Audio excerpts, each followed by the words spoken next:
Okay, I would like to thank Mr. Sumo and the whole team of American Corner in Yamoussoukro, and also the American Embassy for giving us this opportunity to share what you know a bit about employability and how employability can be, boosted by a good command of the English language. Well, also, I would like to, to thank all the participants. At the end of my presentation, they will be free to ask the questions. There's no problem. But I would like to, read my presentation. I think this is the best way. That's the way that I've chosen to, to introduce this issue. Well, I will begin by saying that the issue of unemployment is a real headache with regard to the forms it takes depending on the country and the qualification of job seekers. And several strategies are therefore being implemented to address it. Structural reforms in training and education are being implemented by the states in order to enable job seekers to be integrated in a long-term basis job, either through salaried employment or through income-generating activities or entrepreneurship. Thus, in the dynamics of boosting the employability of job seekers, the focus seems to be increasingly on the English language. Raising the question, how can the English language boost one's employability? That is the big and tricky question Asumo is asking me to answer today. I'm going to give some food for thought, hoping that it will be of help. But first, I would like to present some of key concepts for us to be on the same wavelength. The first concept that I want to explain, whose definition I'm going to give, is the one of employability, according to the ILO, according to the International Labor Organization.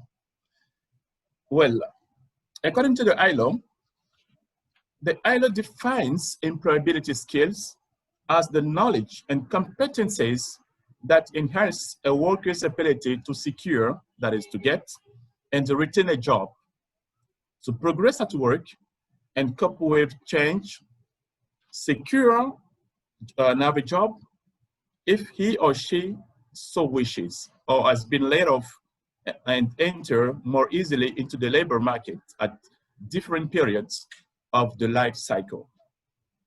Individuals are more employable when they have broad-based education and training, basic and portable high-level skills, including teamwork, problem-solving, information and communication technology, that is ICT, and communication and language skills.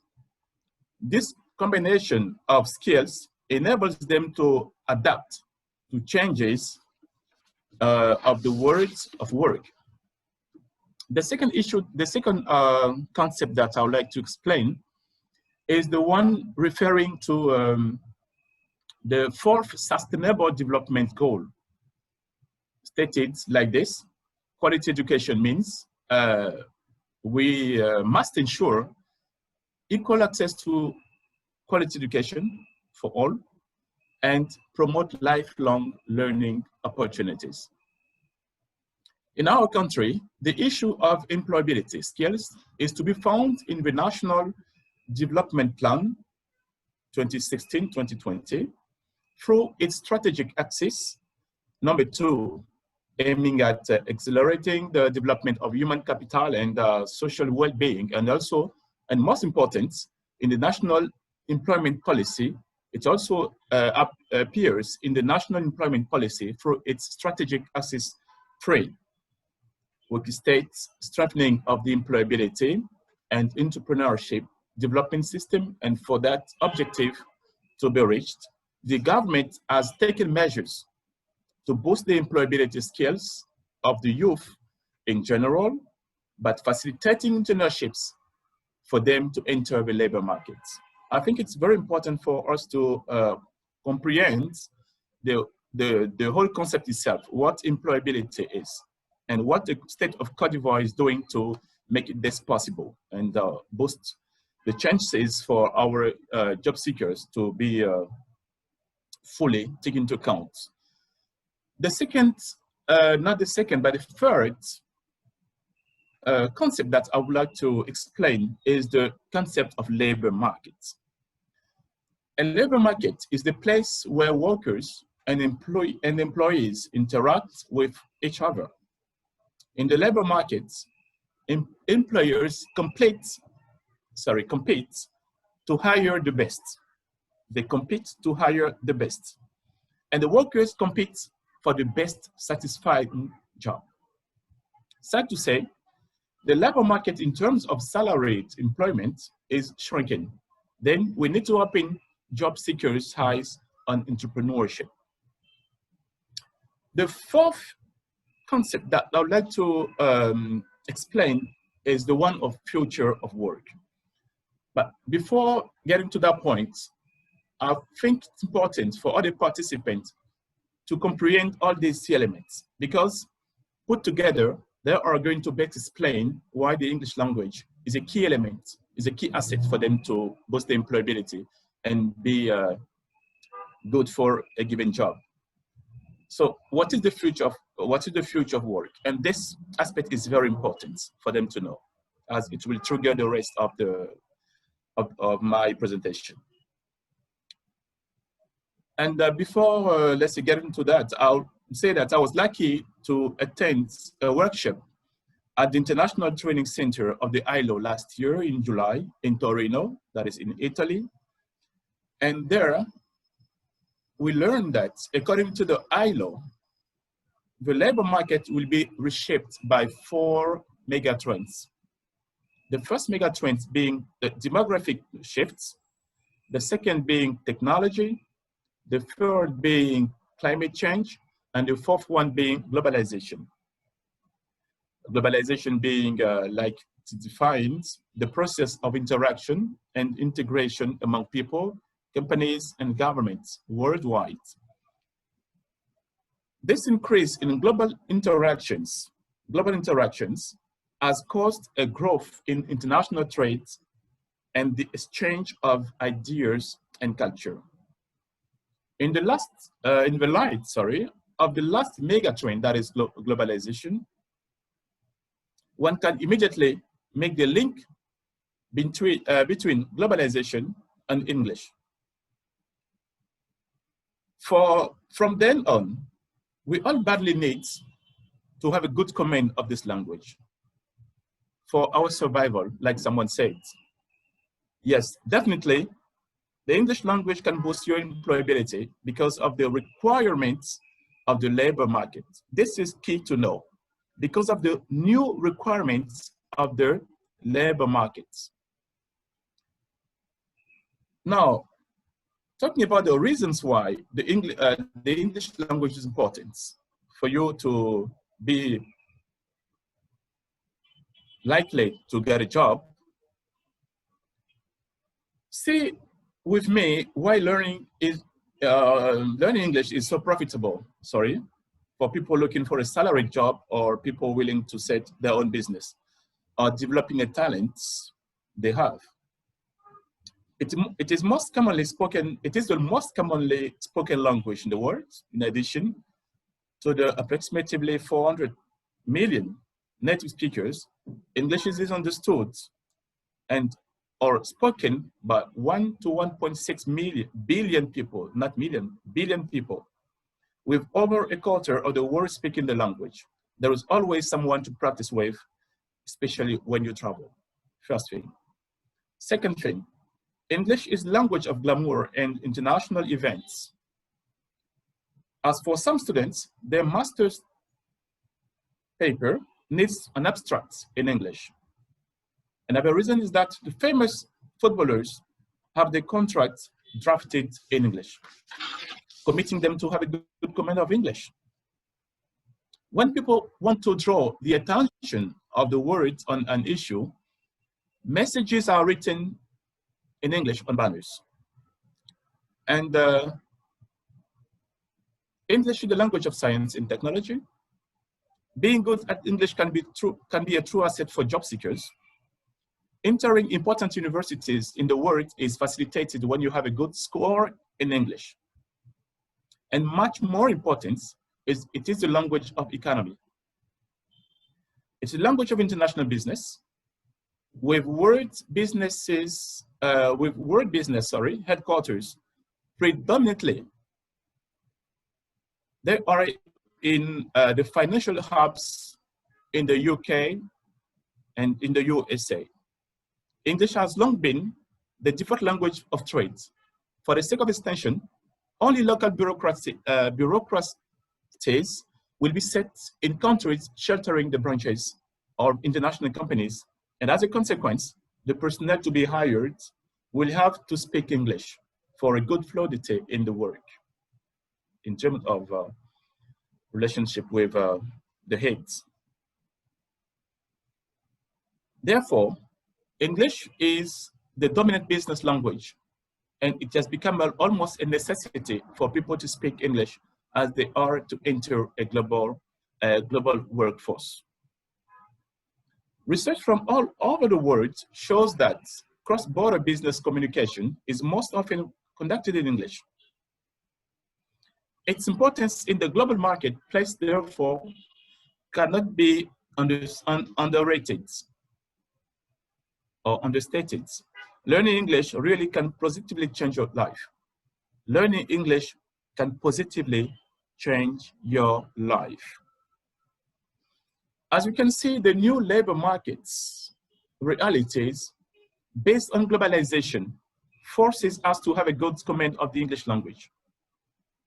This is what I think we should know about this language and what we should know about how this language can boost your employability, mainly because the labor market itself has some requirements.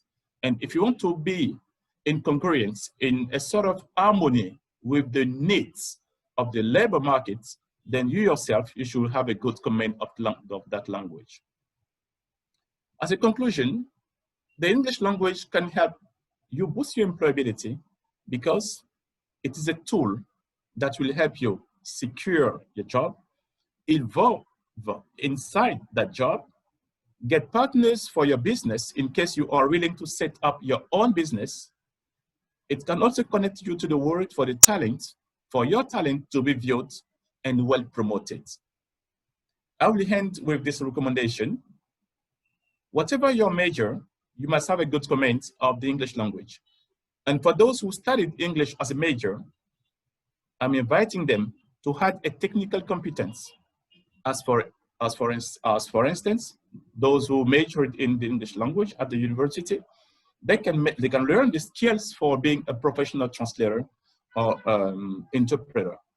Well, I would like to stop here.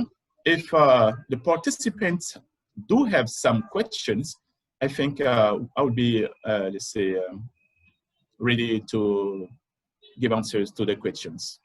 So, Mr. Assumo, I don't know if you're still around. Yes, thank you very much for. Thank you very much. All right. Thank you again, Anderson, for this great and brilliant introduction to the topic.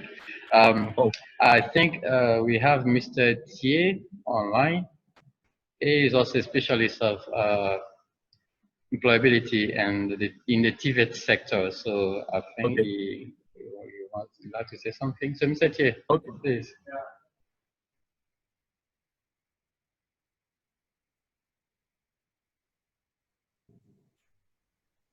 Yeah, good afternoon, everyone. Hello. Yeah, I get you. Good afternoon. Yes. Yeah. Yes, hello, Mr. Teeh. Good. How are you? Well, thank you, Mr. Anderson. I learned a lot from you, and I think you have said a lot of things that do not need to be repeated. But I just want to add something to what you have already said. Trying to give a brief definition of employability to the way I understand it. employability refers to the skills one has and the availability of the employment. It means that the employment should, the candidate, the applicant should be suitable for that particular job on the basis of his competencies during a recruitment process. So the question we must ask ourselves is to know if the necessary skills that are required and the competency that is needed. If English is part of this competence or skills, the answer is naturally yes. So the skills we need nowadays, for young job seekers, they should know that English is part of the necessary competencies and skills that are needed to apply for a job. This is something they should know, and they must not avoid that question. They should face it and get to learn English as they can, maybe according to their own pace. Now, why do we say boost? The word boost is we need to give them an idea of what we mean by boost. English is English will importantly contribute to the success of their application to a job. English will push up their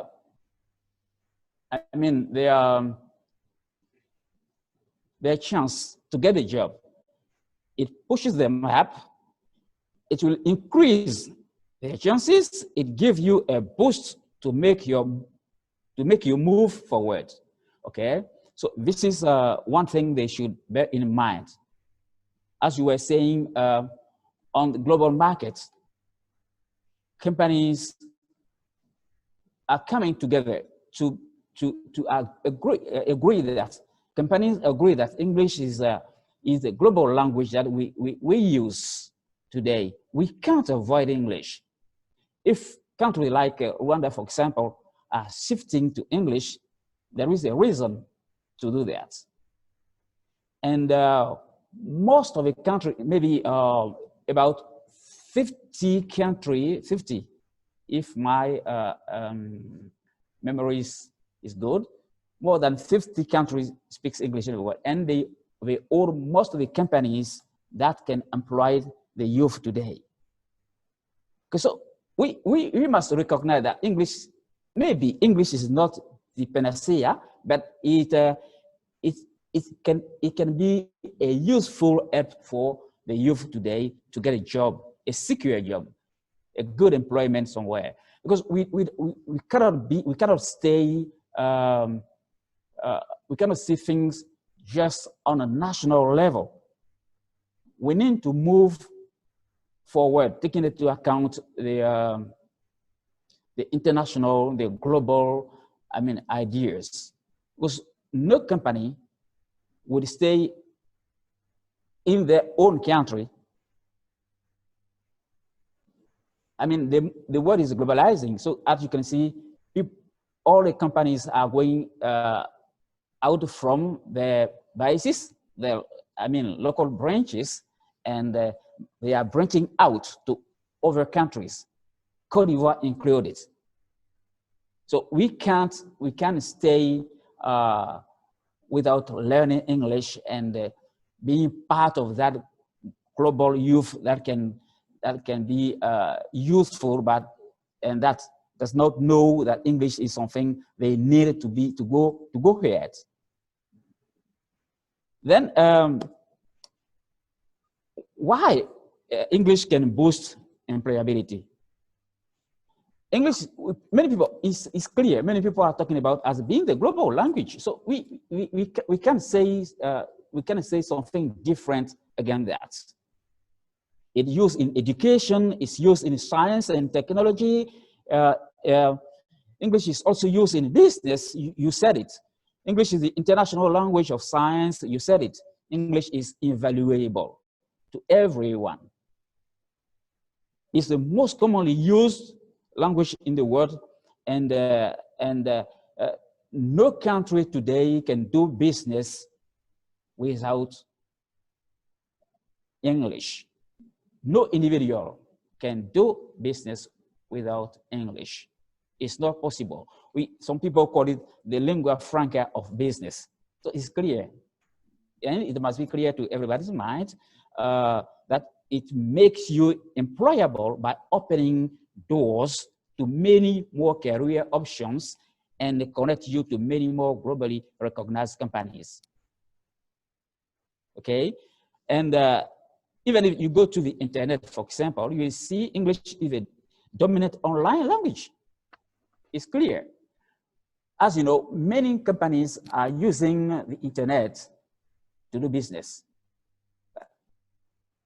The great part of our youth is on the internet, but they do not, sometimes they report to us as teachers that, okay, so I want to do this, but I can't. When you go online, everything they say is in English. Everything is written in English. But how can a teacher help you when he's not around?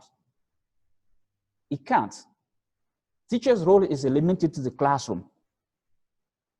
But when you go home, the teacher will not follow you to your house. So you will be facing a real difficulty while you will be seeking a job. So this is what we need to tell the youth, and maybe to play a good role, help them to upgrade to English language. So I would like to thank you being here. Telling us about this is a good topic. I like it a lot. So then finally, coming to employability itself, okay, having a second language is immensely valuable, and being bilingual will put your application ahead of monolingual candidates. It's clear. So when you go somewhere, for example, talking about Australia, for example, or United States, when you go and you want to apply for a job, or you want to go to school to learn more skills, you want to go to the US or to Australia to acquire more skills at school, what do they need? The official language in these developed countries is English. So it's compulsory, it's compulsory for you to learn that language and to be able to find a good school, a good university somewhere in this country, and even apply for a job if you have acquired, the necessary skill for that job. Okay, so this is the first thing I would like to say for the time being. All right, awesome, Mr. Teeh. It was great, and thank you so much for, sharing those insights into employability and English. So I have, we have one question posted on the Facebook page. I don't know if you guys are willing to maybe jump on it. Yeah, there's no problem. Yes. So the question is, I think it comes from Yeriel. She said, "How did English help you in getting a job?" So maybe she wants the panelists maybe to very good. Yeah, maybe share the opinion on that. I don't know if yeah, so maybe you want to jump on that. Yeah. Can you hear me? Can you hear me well? It's okay. Asumo? Yes, perfectly. Yeah. Okay, very good. Okay, yes, I would like you, to give a very small testimony, maybe taking my own, let's say, example without explaining, without talking too much. I used to be a teacher, right? I used to be a teacher, and I don't know if I should say praise God. One of the ministers, in the government wanted in his cabinet someone who practiced the language, and the guy was looking for someone who could have a good command of English for that person to help him during his meetings and his traveling abroad. Unfortunately, luckily, I was the ones who've been selected because I had something more. We were about 5 to compete, but because I could, let's say, use some English, I was the one who's been selected by the minister. So this is, let's say, a living testimony that English itself opens doors to opportunities. Because I myself, like I said, I am a living testimony. Thanks to English, I got a job. When we majored at the university. After university, we started teaching. And getting a job, thanks to English, is an achievement. And secondly, like I said in my presentation, English can help you secure a job. Secure meaning get a job. So I got a job, and not only I could move.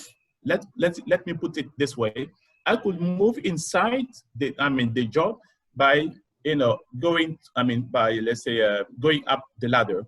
You see, because everywhere people will be needing English, whatever the aspects, whatever the topic, whatever the theme, that will be needing someone who can at least go with them, explain what they want to explain, meaning that even if you do not have a teacher, let me put it this way, a job of a teacher, but at least you can be used as interpreter, you can be used as translator. There are many sub activities revolving around the English language. So, Mr. Asumo, I don't know if my case was relevant enough to answer this question. Yeah, absolutely, absolutely. Thank you so much again, Anderson. I don't know if Mr. Tiehe would like to jump on it as well. Yes. Mr. Tiehe. Yes, absolutely. I would like to say something about that, but I wanted, first of all, I wanted to tell the person who is asking the question that they should consider English as a tool, as a work tool. It's like a carpenter's hammer, like a doctor's syringe. It's a practical material that we use. This, they should get that in their mind. It's really useful to know that. I'm going to give some few examples of myself.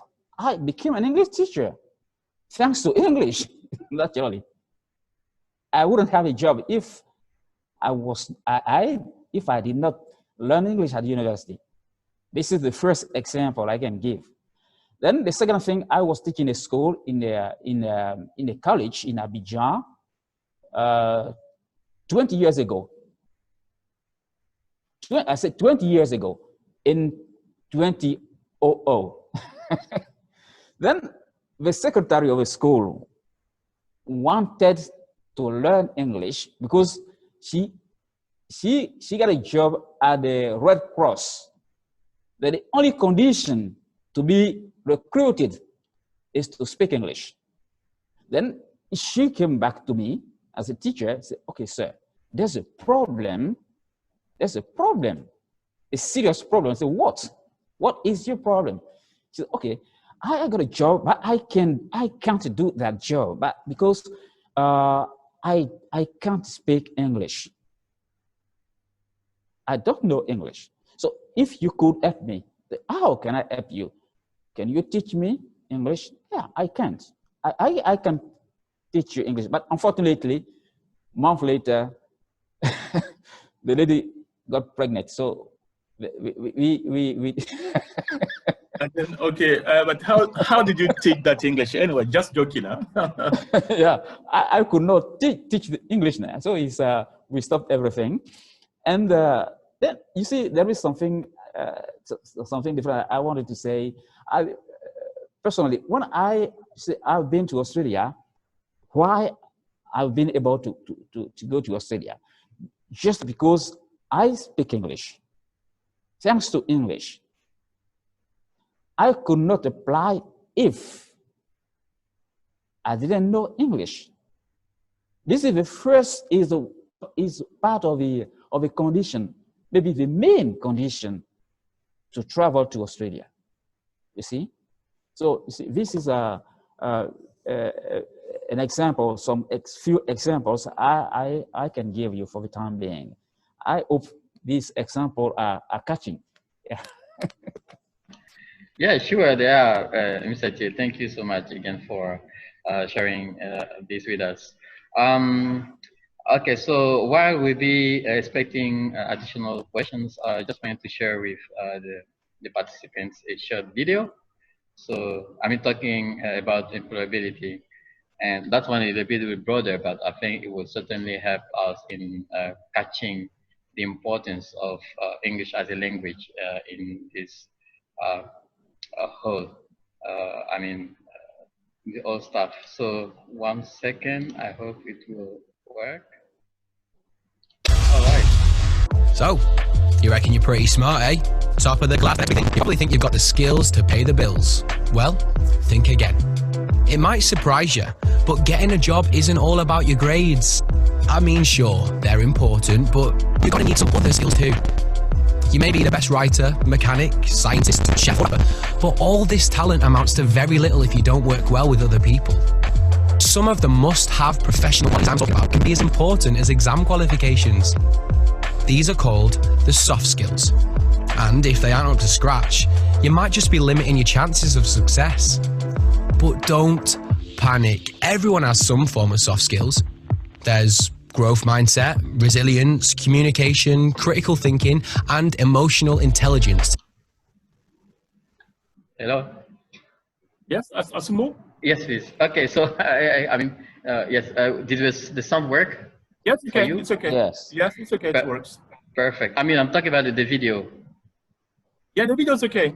Okay, wonderful. So I think the video is discussing soft skills and hard skills. Yeah, soft skills. Mm-hmm. Yeah, so where do you think English could stand from your own perspective? Okay, well, talking about soft skills equates with also talking about hard skills. You see, so the definition that we have between hard skills and soft skills is that the hard skills is what you major in. It's your major. You may major in mathematics. Okay, that's this is your, and you know everything about mathematics and but when talking about the soft skills, maybe the English language can be viewed as a soft skills now. That is taking into account the way you react vis-a-vis situation, problem solving, and this kind of skills that you do not learn at school. You see, well, so for me, the English language can be put both in hard skills and soft skills depending on the way you want to orientate it.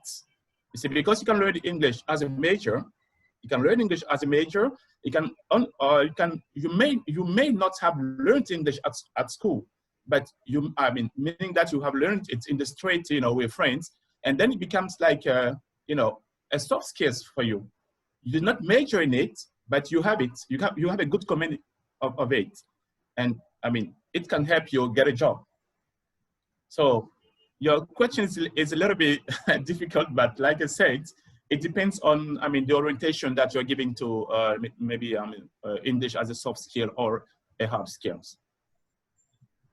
All right, thank you. Sorry again for absolutely sorry for if I did cause you some trouble. I don't know if maybe not at all. Like to jump on that, like maybe share. Give your opinion on what soft skills are technically, and what we also know as hard skills, and how both can be combined to make someone more employable. Just to put it that way. Definitely. Yeah, definitely. Let's put it this way. Mr. Asumo, so what do you think what do you think we should understand about the soft skills? No, I mean, in the video that we just watched, soft skills include like growth mindset, resilience, communication, critical thinking, and things that you don't learn at school. Yeah. So. Okay. Good. And what about hard skills? No, maybe I think it will be, this is my own understanding. I'm not a specialist of the topic, like I mentioned before, but I think maybe kind of, the technical skills that, someone possesses. Definitely. Like maybe what you major in. What you major in, I mean, there's some of everything that you major in. These things are can be viewed as the hard skills that you possess. Okay. And nowadays, when we're talking, on the field, on the words, in the labor market, we don't need only hard skills. More and more, we are going towards, boosting soft skills, because you will see people will have the same level. Graduating from INP-HB, they'll be having the same level, but there are some skills that are going to make the difference between 2 or 3 candidates, you see. And in this case, we consider their soft skills. That is, when, for instance, you ask them to wait in the waiting room before the interview, if you got a camera, you will see some, moving around because they are not patient, you see. So the man who is going to hire, who maybe is looking for a kind of profile, will be taking into account the fact that this guy is patient, because in the waiting room, it was silent, sitting there silent, waiting for his turn to be interviewed. You see, so this is a kind of soft skills that the hire, the boss is looking for, in the knowing that they all are, they all graduated from INP-HB. You see, so this is what we call practically the soft skills. So your capacity to be patient, your capacity to understand a problem, your capacity to remain calm before an obstacle. You see, this is mainly what we call the soft skills. And the hard skills is what you major in. That is your technical, position, what you learned, what you know, what you can do. You see, so soft skills maybe will equate with, can be related to behavior. I don't know if I made myself understood. So you mean is about one's attitude. Yeah. Good. Your reaction vis-a-vis some problems that may, let's say, arise. Okay. You may be nervous. You may be definitely. Okay. Definitely. Then you should learn to calm yourself, to be your self-composure vis-a-vis problems that can maybe threaten your, you see, things like that. And more people are taking this into account. Yeah. The relationship between you, or among a group, your ability to work in a stressful atmosphere, your possibility to remain calm when you are victim of aggression. You see, all these things are not important because we all have the same level, in terms of hard skills. But now, what's going to make the difference? We need to look for more. So we're going to make a difference. It's possible, if you think it's possible to make a difference, because between what I call natural skills and acquired skills. Skills that are acquired at school and those which are not acquired at school. Yeah, you talk about major, for example. So when I go to school, English is the major. I learn writing, speaking, listening, reading. The 4 skills, Yeah, these are the 4 skills for English learners. Then after that, I have learned English, but I am seeking an employment job, for example. But, English may be a condition, but my own attitude, within my own nature. Okay. Can impact your being hired or not. Definitely. Good. This is what this is what we talk about. This is when we talk about the soft skills. Good. Yeah. Okay. Yeah. It's maybe clear. I'm sorry. Maybe Mr. Sumo. I'm Yes, sorry please. for putting that this way. You know, is it Mr. J? Yeah, Mr. Teeh, Yeah. yes, please. Yeah, Mr. J. You know, Asumo did not tell the whole thing about me or about myself. I'm also technical advisor to the DG for employment. Okay. Yeah. So Asumo, I think you should. Yeah, of course. Yeah, the social society. I mean, the civil society, but also, you know, this is my occupation. Okay. Okay. That's great. Oh, you know, I did it on purpose because I was expecting, and understand that you yourself, you know, you add, you know, that additional, Yeah, qualification. Because I know you are really a resource person, you know, in the field of employability here in Cote d'Ivoire. So it's, you know, a real honor and a pleasure to have you today. So yeah, and also for BH, yes, but don't forget that I'm also, let's say, working for BHH. Yeah, yes, standing for Balak Episode. Yeah, I see. yeah. Wonderful, wonderful.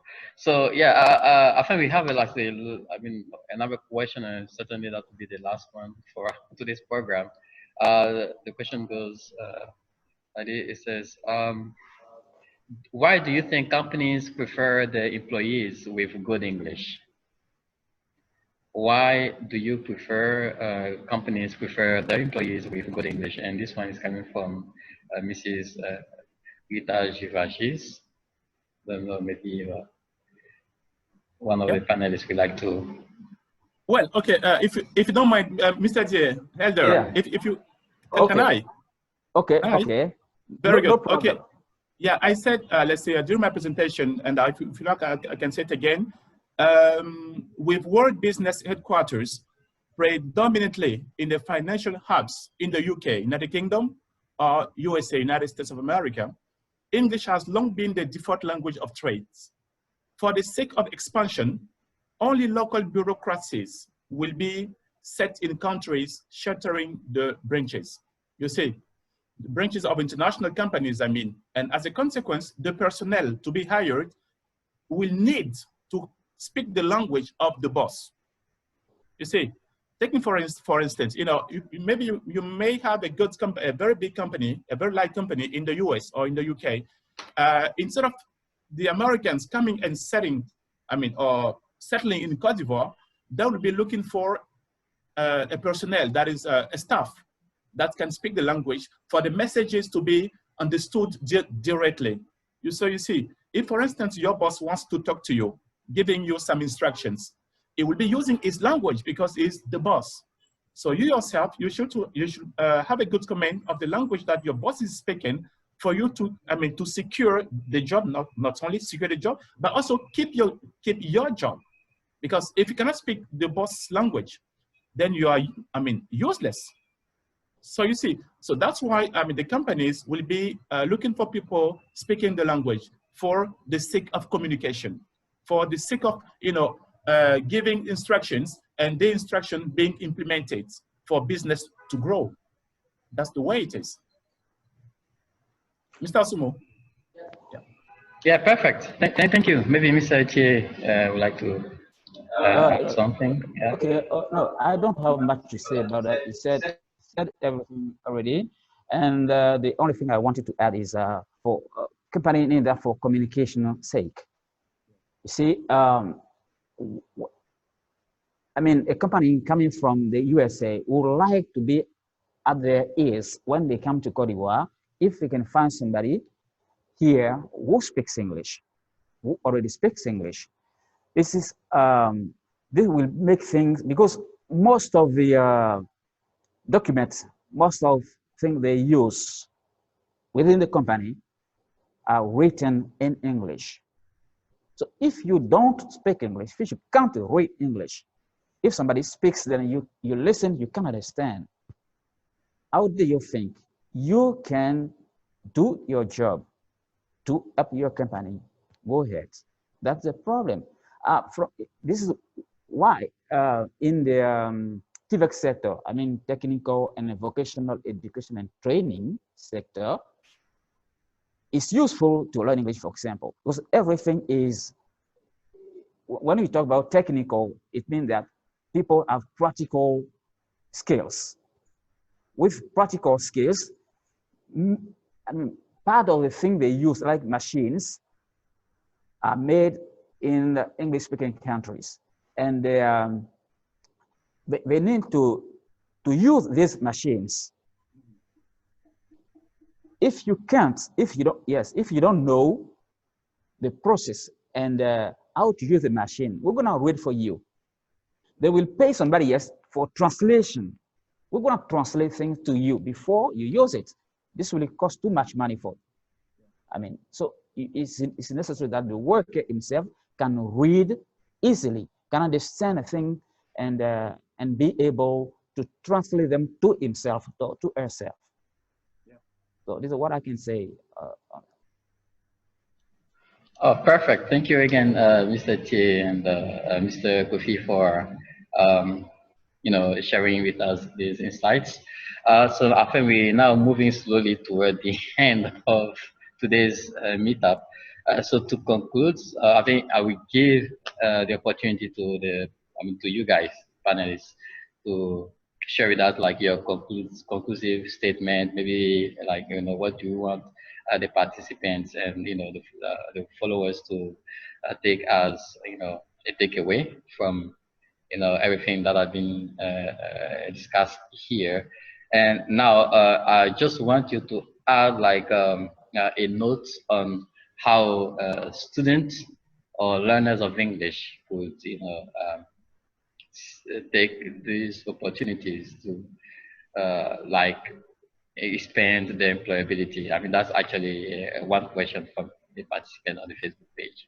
So during your concluding statement, can you simply maybe share your thoughts on that? So maybe one minute per panelist, if you don't mind, so that we are sure to give time for. Yeah, but I'm leaving the floor to Mr. Teeh first. Okay, thank you, Mr. Anderson. It's a pleasure for me to have participated in. Let me. Okay, as I was saying, thank you too much. It's a pleasure for me to have participated in this online conference today. It's the first time I come to the American Corner Yamoussoukro to be member of the panel. What I can tell the youth is be able to read the instruction yourself. Don't want anybody else to read the instruction for the machine or the computer you're gonna use yourself. If you can't read the instruction, you can't read any document. How possible can it be for you to work, to do your job efficiently? This is the question I would like them all to answer themselves. You apply for a job, they want you to write a letter or your job application in English. Do you want to go to a teacher or a specialist, a translator to do that for you? You can write your application letter yourself. So English is a very important language for them and for everybody, even for the country. There is no reason that a country can invest in teaching English. If there was no reason, the country would have never invested in teaching English to students, to the youth. So they should understand that. Thank you. Thank you, Mr. Teeh. Now, Mr. Koffi. Yeah, thank you very much, Asumo, and thank you very much for inviting me to share what I know about English and how it can impact positively employability of job seekers. Well, what I would like to say as a conclusion is that the youth, job seekers should know that the world of work is reshaped by 4 mega trends. The first mega trend being, like I said, the climate change. The second one being migration. The third one being, let's say, I say technology, and the last mega trend being globalization. putting everybody together. And when you are together, we need to communicate. So what I'm urging them to do is to take this language as a key that will open doors to opportunities. So we all know that learning English is a Francophone environment is not that easy, but it is said, where there is a will, there is always a way. They got teachers around them, they got sites, they got websites, they can learn English if they like. So is there anything else that I could say apart from saying thank you very much again for inviting me? Anyway, I'm available anytime. I mean, you guys over there, you need me for some conferences or seminars, I'll be very happy to share, what I know about, English and how it can boost employability. Thank you very much, Asumu, and take care. Oh, thank you so much to you guys. First to Mr. Teeh, and then to you, Mr. Koffi, for your time. And it was really an honor and pleasure to have you today for this English Club meetup. We really learned a lot, and then we hope that our participants and our followers, and the people who watch on our Facebook page will also, get the most of your experience. And for sure, we'll see you on our next English Club meetup. So thank you so much again to you guys. And yeah, that will be all for today. And let's say goodbye. Bye-bye.